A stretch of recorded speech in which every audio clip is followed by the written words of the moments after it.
मासा जब डर करके अरमान को बचाने के लिए मायरा की सच्चाई बताने के लिए जाती है कि वही पुकी है, तब तक उन्हें पता चलता है कि उसकी जगह पे किसी और को ही पुकी बना के ला दिया गया है और यहाँ से प्रॉब्लम्स काफी ज्यादा बढ़ जाती है। हालांकि शादी टूट चुकी है, ये सारी बातें अरमान को भी पता चलती है जो प्रॉब्लम्स क्रिएट करती है। तो बात करें एपिसोड की स्टार्टिंग, यहाँ शादी सी होती है। फिलहाल तो शादी टूट चुकी है और यहाँ पे जो प्राइवेट इन्वेस्टिगेटर होते हैं उन सबको आयुष्मान बुला लेता है और वो लोग डीएनए सैंपल की मदद से अब यहाँ चाहते हैं जल्दी से जल्दी पुकी को खोजना। लेकिन अरमान तो फोन उठा नहीं रहा होता है और बहुत परेशान भी होती है भीरा, लेकिन वो यहाँ से चले जाती है।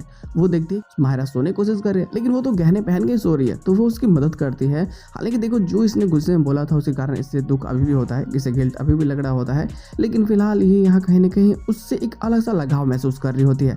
लेकिन वहीं जस्ट अपोजिशन में अब यहाँ से क्रिस भी जैसे शादी करके क्रिप्रेस के लिए जाता है घर पे, तो कोई ध्यान ही नहीं दे रहा होता है, सबको बस चारों की टेंशन होती है। और ये चीज करनी बहुत ज्यादा गुस्सा भी हो जाता है कि अरे आप लोगों को अपने बेटे की फिक्र नहीं है, सिर्फ और सिर्फ आप लोगों को आपकी बेटी की पड़ी हुई है। खैर देखो जल्दीबाजी में करके कैसे भी क्रिप्रेस कर लेता है और सुबह जैसे होती है तो ये और ज्यादा ड्रामा कर देता है। मतलब जिससे शादी किया होता है तन्या, वो उसको भी उल्टी सीधी बातें बोलने लगने को बहुत अजीब लगता है, लेकिन वो करे तो करे क्या। वहीं गीतांजलि को पता चल चुका होता है कि हाँ बहुत बुरे तरीके से एक्सीडेंट हो चुका है अरमान का। ये हॉस्पिटल जाती है तो डॉक्टर साहब बोल देते हैं कि अभी ले जा नहीं सकते, क्योंकि ये मतलब जैसे होश में आता है तुरंत ही बेहोश हो जाता है। तो डॉक्टर साहब भी बोल देते हैं कि अगर आप इन्हें लेकर के गए भी तो ये फिर कब बेहोश हो जाए पता नहीं चलेगा, और ऐसा चलता रहा तो फिर ये कोमा में चले जाएंगे।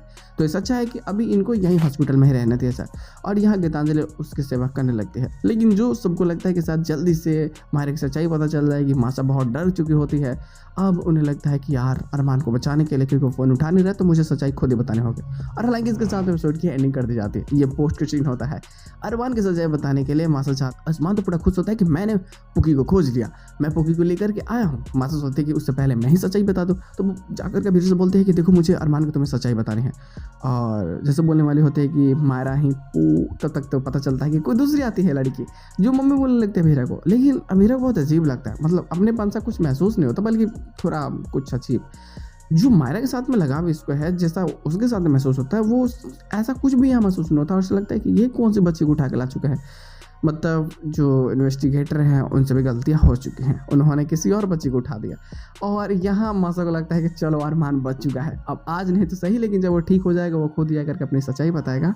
यहाँ मैं फिलहाल चुपचाप ही रहती हूँ और वो चुप रह जाती है। हालांकि देखो अब ये जो नई लड़की आती है ये कैसे अरमान का जो इस चीज़ को बचाती है और कैसे खुद को पुकी बनने के लिए सबको मनाती है, ये सारी चीज़ें काफ़ी बेहतरीन होने वाली है। लेकिन इन द लगाव तो वेल अब हीरा का मायरा के साथ में ही है, तो उससे कहीं ना कहीं एहसास होगा कि शायद मायरा ही पुकी है। बट मज़ा तो आने वाले है ना, देखते लोग कि अरमान अब यह हॉस्पिटल में है, तो उससे जब ठीक होकर के यहाँ आएगा तो क्या नई प्रॉब्लम क्रिएट होगी, मज़ा आने वाली है।